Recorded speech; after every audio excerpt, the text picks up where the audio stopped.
Salam. Bugün səninlə çox maraqlı, bəlkə də biraz mübahisəli bir mövzunu araşdıracağıq. Salam, buyur, başlayaq. Söhbət qırmızı həb, yəni Red Pill fəlsəfəsindən gedir. Konkret olaraq bu yanaşma kişi xəyanətinə necə baxır? Hə, bu Red Pill, ümumiyyətlə monosfer deyilən bir cəryanın, yəni kişilər dünyasının bir qoludur da. Düzdür.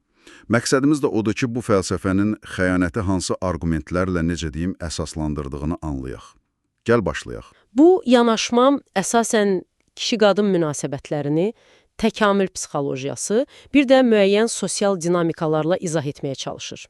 Deyirlər ki, biz görünməyən həqiqətləri açırıq.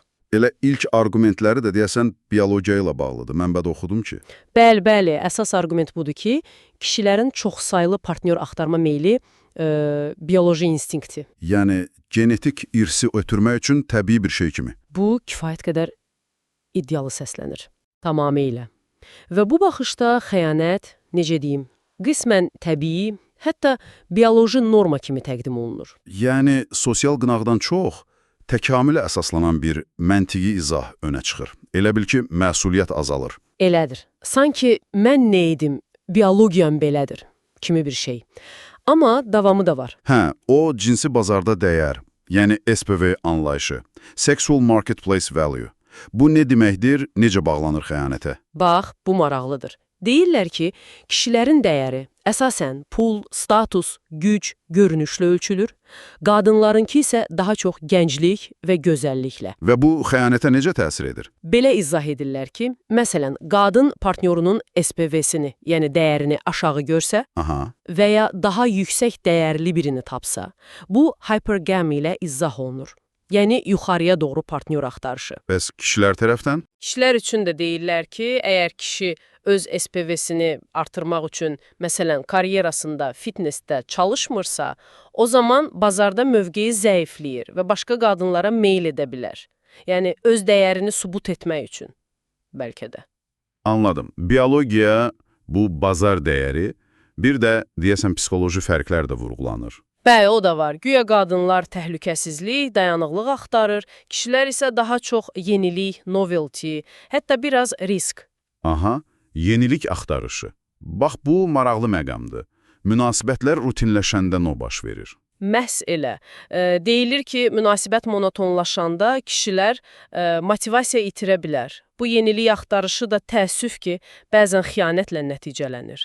Həmin o dread game, qorxu oyunu dedikləri də bura aiddir. Yəni, itirmə qorxusu yaratmaq. Bəli, bəzən onu bu monotonluğun qarşısını almaq üçün bir taktika kimi görürlər, amma bu çox riskli oyundur, əlbəttə. Bir də bütün bunlara əlavə, münasibətlərə bir növ oyun kimi, strategiya kimi yanaşma var.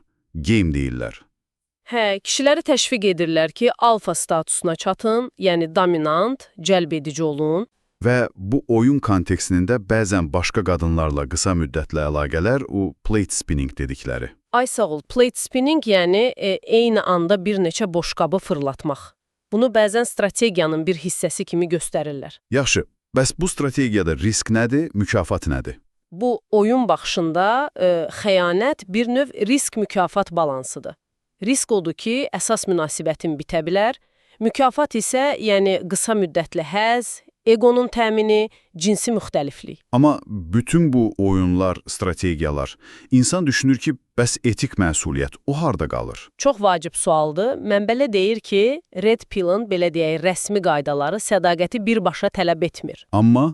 Çünki bir amma var deyəsən. Bəli, amma daha təcrübəli tərəfdarlar arasında, xüsusilə ciddi münasibətlərdə, yəni öhdəlik götürülmüş münasibətlərdə dürüst tanışlıq modelini və xəyanətdən çəkinməyi tövsiyə edirlər.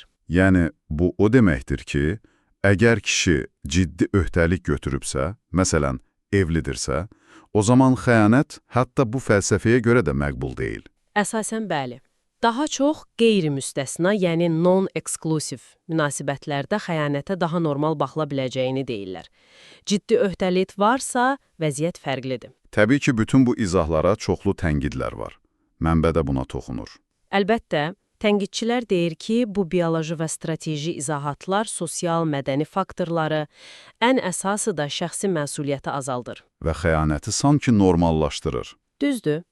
Həm də vurğulayırlar ki, müasir tədqiqatlar göstərir ki, sədaqət, hörmət, emosional bağ kimi şeylər davranışa, yəni sədaqətə, bəlkə də o bioloji instinktlərdən daha çox təsir edir. Əsas tənqid də yəqin odur ki, bu yanaşma insan münasibətlərinin mürəkkəbliyini çox sadələşdirir. Bəli, əsas tənqid budur. Həddən artıq sadələşdirmə və etik, emosional tərəfləri bir növ göz ardı etmə. Beləliklə, yekunlaşdırsaq, gördük ki, qırmızı həv fəlsəfəsi kişi xəyanətini daha çox bioloji meyillər, o SVV dediyimiz dəyər rəqabəti, yenilik axtarışı və bəzi strateji oyunlarla izah etməyə çalışır. Eyni zamanda həm bu yanaşmanın öz içindəki müəyyən ziddiyyətləri, məsələn, o strateji oyunla ciddi münasibətdəki dürüstlük tövsiyəsi arasındakı gərginliyi, həm də kənardan gələn tənqidləri, yəni bu sadələşdirmə, emosional aspektlərin nəzərə almama kimi məqamları da müzakirə etdik. Bütün bu fərqli baxışları dinlədikdən sonra sənin üçün bir düşüncə mövzusu buraxmaq istəyirəm. İstənilən münasibət növündə sədaqəti düşünərkən, insanın o bioloji meyilləri ilə şəxsi məsuliyyəti və seçimi arasında sağlam bir balansı necə tapmaq olar? Bu ikisi mütləq bir-birini inkar etməlidir, yoxsa bir yerdə mövcud ola bilərlər?